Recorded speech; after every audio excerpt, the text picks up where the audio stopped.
मामले की बढ़ती हुई संजीदगी को देखते हुए गौतम ने गीता से कहा, मम्मी जी, आप मेरी बात एक बार सुन तो लीजिए, उसके बाद कुछ कहिएगा। गीता ने अपने साथ में टेबल पर पड़ा हुआ कांच का ग्लास उठाकर जमीन पर जोर से दे मारा और बोली, अब तू मुझे सिखाएगा कि मुझे क्या सुनना है, क्या समझना है? भगौड़ा कहीं का, तू एक नंबर का कामचोर है।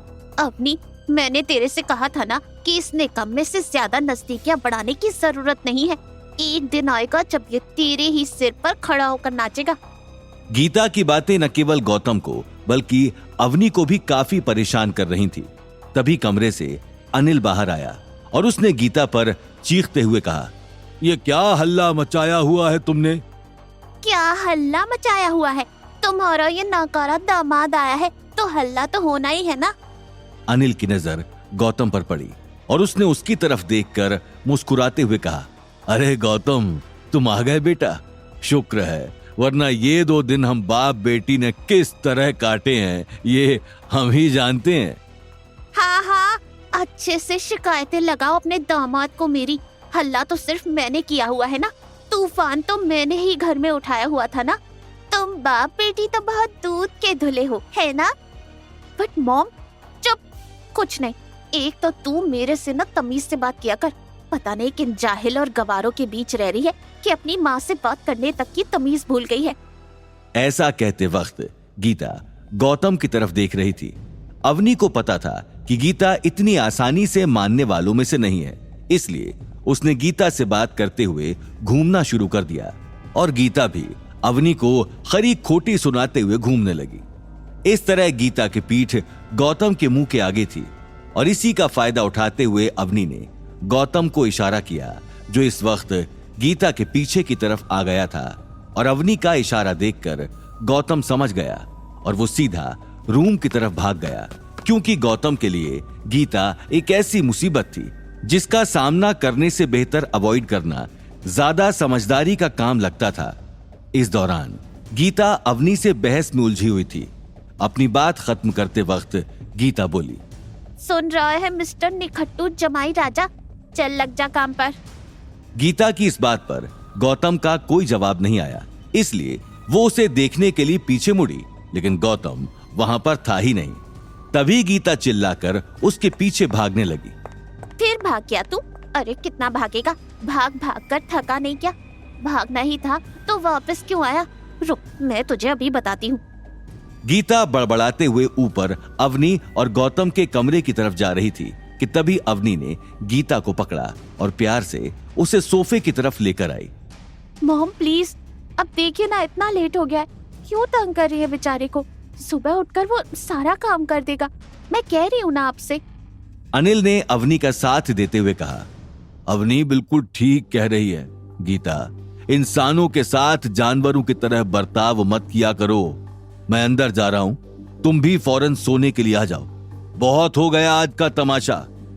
गीता ने ड्रामेटिक से एक्सप्रेशंस बनाते हुए कहा, हाँ आ रही हूँ। और अवनी तू सुन, सारा काम वो कर देगा नहीं, सारा काम हो जाना चाहिए। अगर कल मुझे पूरा घर ठीक नहीं मिला ना, तो इस बार तो वो खुद भागा था, अब कल मैं उसे इस घर से निकाल दूंगी।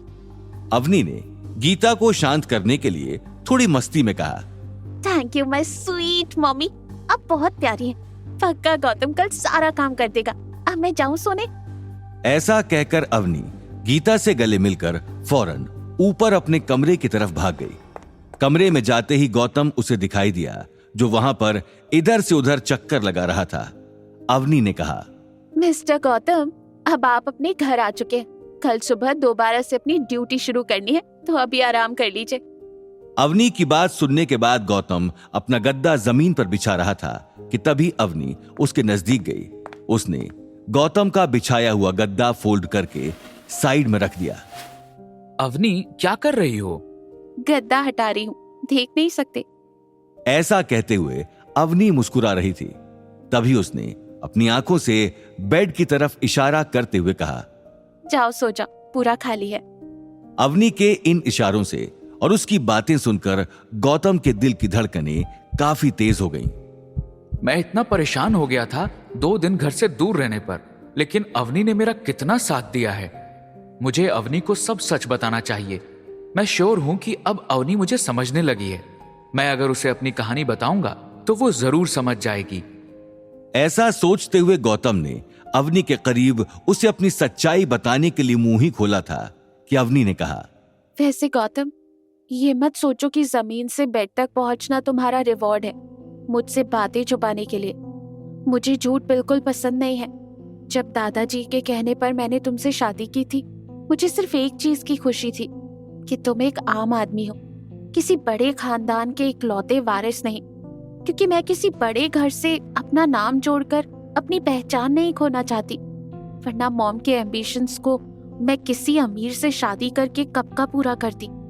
अवनी, मैं तुम्हें कुछ कहना। मेरी बात सुनो पहले। गौतम, ऐसा मत सोचो कि मैं आसानी से भूल गई। जब तुम अचानक से यूं गायब हो गए तो मैं सच में डर गई थी, क्योंकि इन कुछ महीनों में तुम बहुत बदल गए हो। तुम्हारे बहुत सारे अलग पहलू मेरे सामने आ रहे हैं। लेकिन प्लीज इतना भी मत बदल जाओ कि मुझे लगे कि इतने सालों से मैं एक अजनबी के साथ रह रही थी। गौतम और अवनी एक दूसरे की आंखों में देखने लगे और गौतम ने अवनी की आंखों में नमी देखते हुए उसे कस के गले लगा लिया और सोचा, मैं जब जब सोचता हूं कि अवनी को अपनी सच्चाई बता दूंगा तो कुछ ऐसा सामने आ जाता है जो मुझे रोक देता है। लेकिन मैं जितना वेट करूंगा मामला उतना बिगड़ सकता है। मैं कल तैयारी के साथ अवनी को सच बता दूंगा। थोड़ी देर में दोनों एक दूसरे को देखते देखते बेड पर सो गए।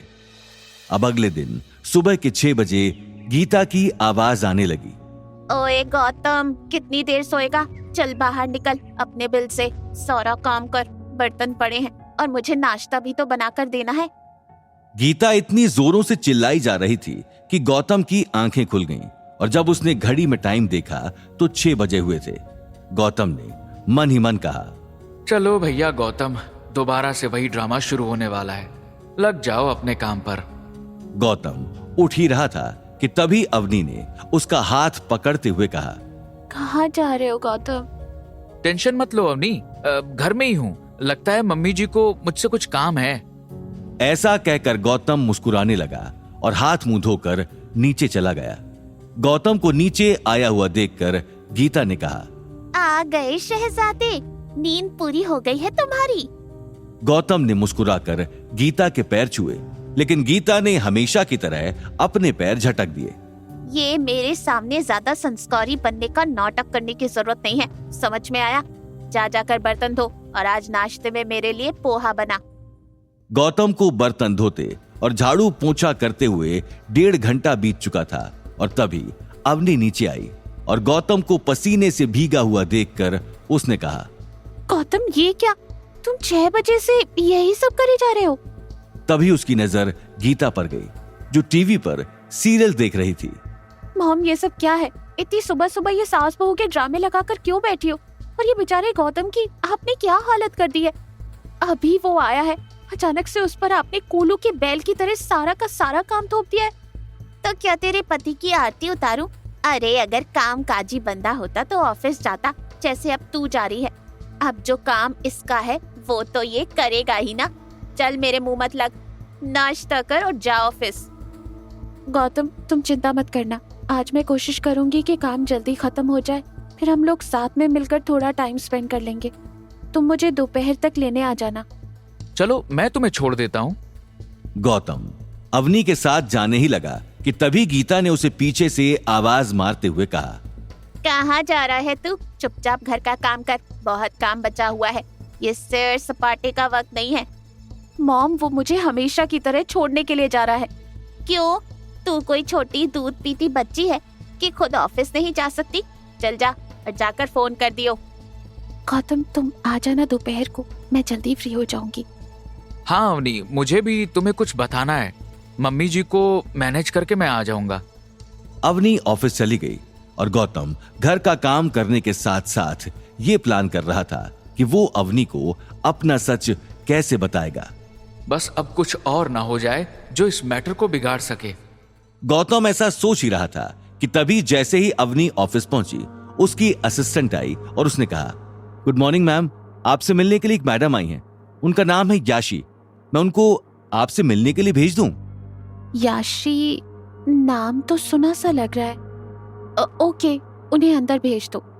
अपनी असिस्टेंट को ऑर्डर देने के कुछ ही पलों बाद अवनी को हील्स की आवाज आने लगी और जैसे ही उसकी नजर अपने कैबिन के डोर की तरफ गई, वहां पर high heels, black mini skirt और व्हाइट टी शर्ट पहने हुए एक औरत आई, जिसको देखते ही अवनी बोली, हाय, हेलो, आइए प्लीज बैठिए ना। याशी अवनी को घूरते हुए अंदर आई और सामने चेयर पर बैठ गई। हम शायद पहले भी मिले हैं। याशी ने अपनी एक टांग पर दूसरी टांग चढ़ाते हुए बहुत ही रौब से कहा, ऑफ कोर्स, उस दिन जब तुम्हारी माँ ने बैंक्वेट हॉल में हंगामा किया था तब मैं वहां थी, याद आया तुम्हें? वो रात अवनी के लिए एक काली रात थी, जिसे याद करते वक्त उसका सिर हमेशा झुक जाता था। फिर भी उसने अपने इमोशंस को कंट्रोल करते हुए कहा, हाँ, याद आया। एनीवेज, ये बताइए क्या मंगवाऊं आपके लिए? याशी ने टेबल पर हाथ रखते हुए कहा, मुझे कुछ नहीं चाहिए। एक्चुअली मैं मित्तल इंडस्ट्रीज की तरफ से आई हूँ। मित्तल इंडस्ट्रीज? इतनी बड़ी जायंट कंपनी का मेरे लिए क्या काम? याशी ने अपने साथ लाई हुई एक हरे रंग की फाइल को खोलते हुए अवनी की तरफ खिसकाया और कहा, ये देखो, मित्तल इंडस्ट्रीज शॉपिंग कॉम्प्लेक्स बनाना चाह रही है और उसके लिए हमें तुम्हारी कंपनी से सर्विसेज चाहिए। ये सुनते ही अवनी के चेहरे से उसकी एक्साइटमेंट साफ झलक रही थी और अवनी ने उस फाइल को गौर से देखने और पढ़ने के बाद कहा, ये प्रोजेक्ट बहुत ही इम्प्रेसिव है। थैंक यू सो मच हमें इस प्रोजेक्ट के लायक समझने के लिए।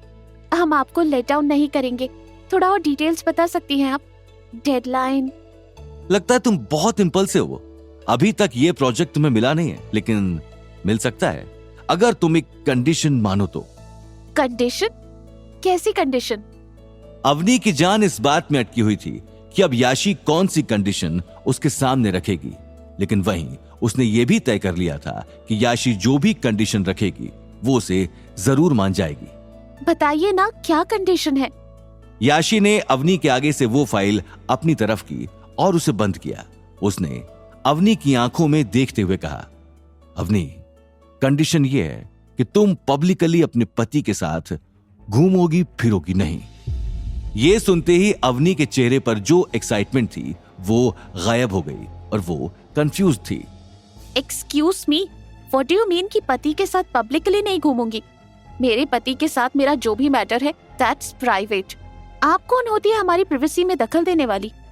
याशी मुस्कुराई और उसने कहा, क्यों, अभी तो बहुत चहक रही थी कि मैं जो भी कंडीशन रखूंगी उसे तुम मान लोगी, तो अब ये सवाल जवाब कैसे? तुम्हें तो सीधा हां कर देना चाहिए था। वैसे भी मैंने तुमसे कौन सी तुम्हारी जायदाद मांगी है?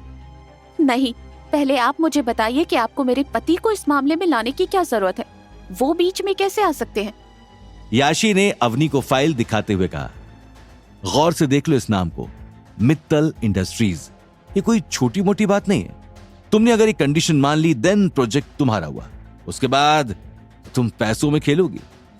अवनी को यकीन नहीं आ रहा था कि कोई उसे गौतम को लेकर ऐसी शर्त रख सकता है।